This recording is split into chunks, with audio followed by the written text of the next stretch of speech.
Welcome to another tutorial on Matlab. In this tutorial we will look into different plotting components in Matlab, how it is so much easy to plot in Matlab. So let's get started. There are different type of plots possible in Matlab. In this particular tutorial we will look into the line plot, and in the subsequent tutorial we will look into the different type of plots like 2D plot, 3D plot, and the remaining plots that are possible in Matlab. So let's get started with the line plot. To do a line plot, let's create a variable x starting from 1 to 100 in the form of an array. Then let's create a variable y which will be in the form as shown in the command window. We are taking exponential of individual terms that is present in x variable. Now let's do a line plot for the two variables x and y. To create a plot we need a figure window. So for that I need to create a figure window. So let's create a figure window first. As you can see on the screen, I am giving some particular number to the figure.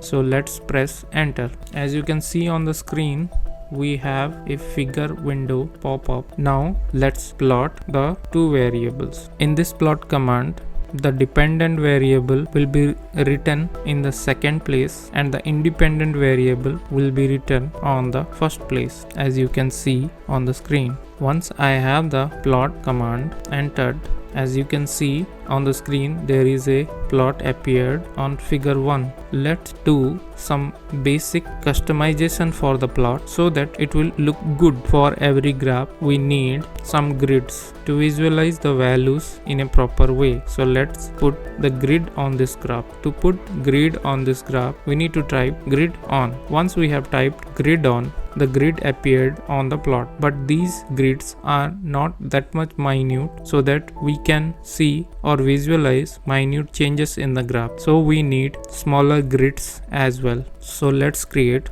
the smaller grids. This can be done using the command called grid miner.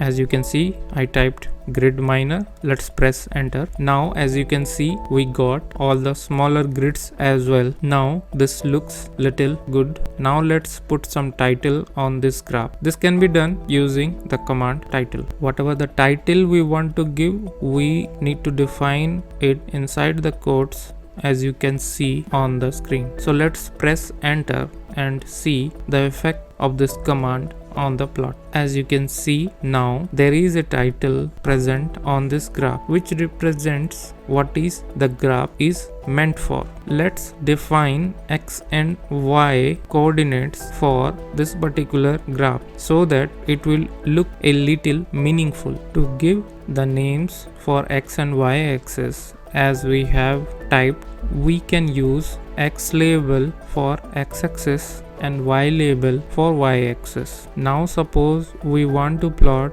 multiple graphs in one plot, then in that case we need to have the previous data on the graph as well. For this we need to use a command called hold on. Once we type hold on, it will hold all the data that is plotted on this figure window graph so that we can visualize multiple graphs on the same plot. So let's create another plot. Now I updated the y variable with the corresponding functions which represents squaring of individual value of x. Now let's plot the y variable again with respect to x variable in the same plot. As you can see, the new plot that we plotted just now appeared in the form of an orange line. So this way we can plot multiple graph line on the same plot window. Now suppose I want to distinguish between different color of lines that are plotted in the plot window. So how I can do that? I can do that using legend command. So let's type legend and then type the corresponding meaning of the color. As you can see on the screen, the first plot that we have made is an exponential plot which is in the blue color, and the second plot is square plot and it is in the orange color. So let's press enter and see what appears on the screen. As you can see on the right corner of the plot, we have two legends that are created in the plot window. One, that is the blue line, is the exponential plot, and the orange line, that is the square plot of the x variable, that is the square plot. So this way we can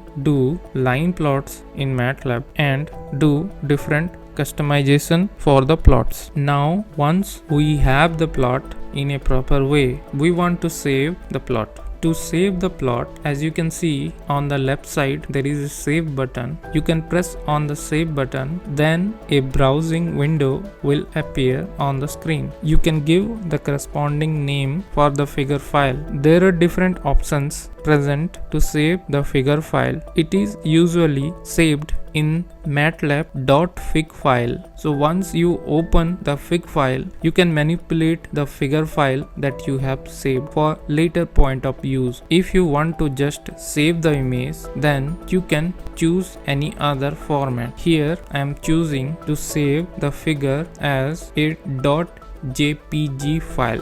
Now you need to press on the save button. This saves your figure in the current directory. As you can see, we have given a name fig_1.jpg for the generated plot. If we right click on the jpg file and click on option open outside Matlab, then the plot window will be visible to us in the image viewer that we have in our PC. So this is how line plots are done in Matlab, and customization for the line plots are done in Matlab. If you are liking our content, please do subscribe to our channel. We are working on bringing innovative contents in our channel. So to stay updated, press on the bell icon to get latest updated notifications from our channel so that you will not miss them. We have tons of informative videos in our channel. In case it interests you, please go through them. So stay subscribed and stay updated as we bring projects related videos in this channel.